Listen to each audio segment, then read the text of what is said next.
I'm Dr. Ed Boshnick. I'm in Miami, Florida. I have a specialty contact lens practice, mainly focusing on scleral lenses.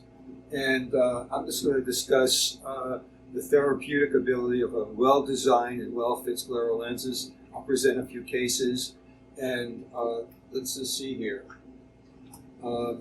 So the first case I'm going to present to you is a woman who's around 58, 60 years old, had an acoustic neuroma, and 20 years ago she had brain surgery to remove the tumor. The result of the surgery is she could not close her eyelid, upper right. She had leg ophthalmos of the upper eyelid. And we started fitting her with a scleral lens about 6 months ago. And this is her eye when she first appeared. With the, you can see, you can barely see her pupil.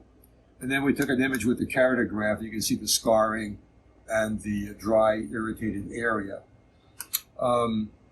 We started fitting with a scleral lens, and about a month into it, her referring ophthalmologist decided to try Oxervate. And she was on a short-term regimen for about a month or so, and she wasn't getting anywhere with that. And we continued on with the scleral lens. And this photo was taken about 4 or 5 months after the first photo was taken. Her visual acuity, when she first came in, best corrected, someone was around 2200. And when we finished with her, you can see the pupil here. With her scleral lens, she was seeing 20/20. And this is the keratograph image, also taken around the same time. Still some staining, but greatly minimized. So let's see.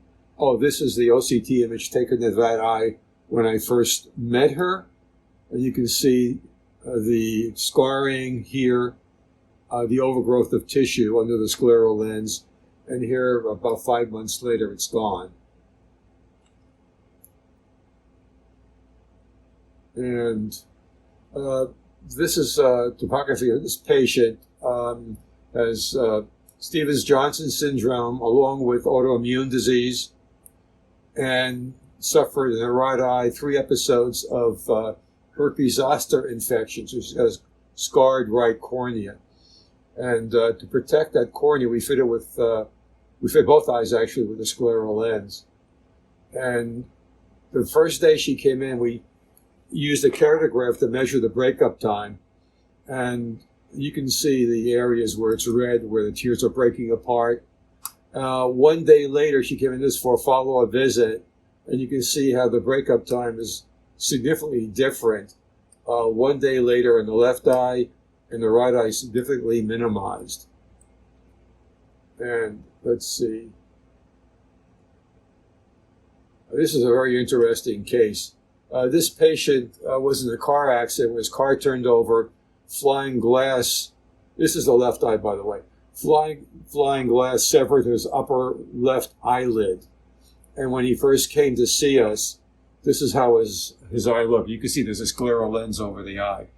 You can barely see the pupil. A lot of inflammation, scarring, and so forth. And we work with them over a 3-month period. I saw this patient virtually every day. In the beginning, the first couple of months, he slept with the lens. And he would come in the morning and take the lens off, look at the eye, put the lens back on. After about 10 weeks, this is how the eye looked. You still see the scleral lens, but now you can see the pupil, and you can see a great reduction in the inflammation and the neovascularization. So from again, 10 weeks, this picture was taken after this photo was taken. And here's a patient who developed a corneal ulcer, keratoconic patient, developed a corneal ulcer, unknown origin. It took a number of months for this eye to clear up, but we fitted with a scleral lens. And again, this photo was taken around 10 weeks later, and you can see how the cornea looked initially when she first presented, and then this with a scleral lens on, you can see a great reduction in the inflammation. Her vision was significantly clearer. And And that's pretty much it. The purpose is just to explain to my colleagues that a scleral lens is really medically indicated for significant corneal issues.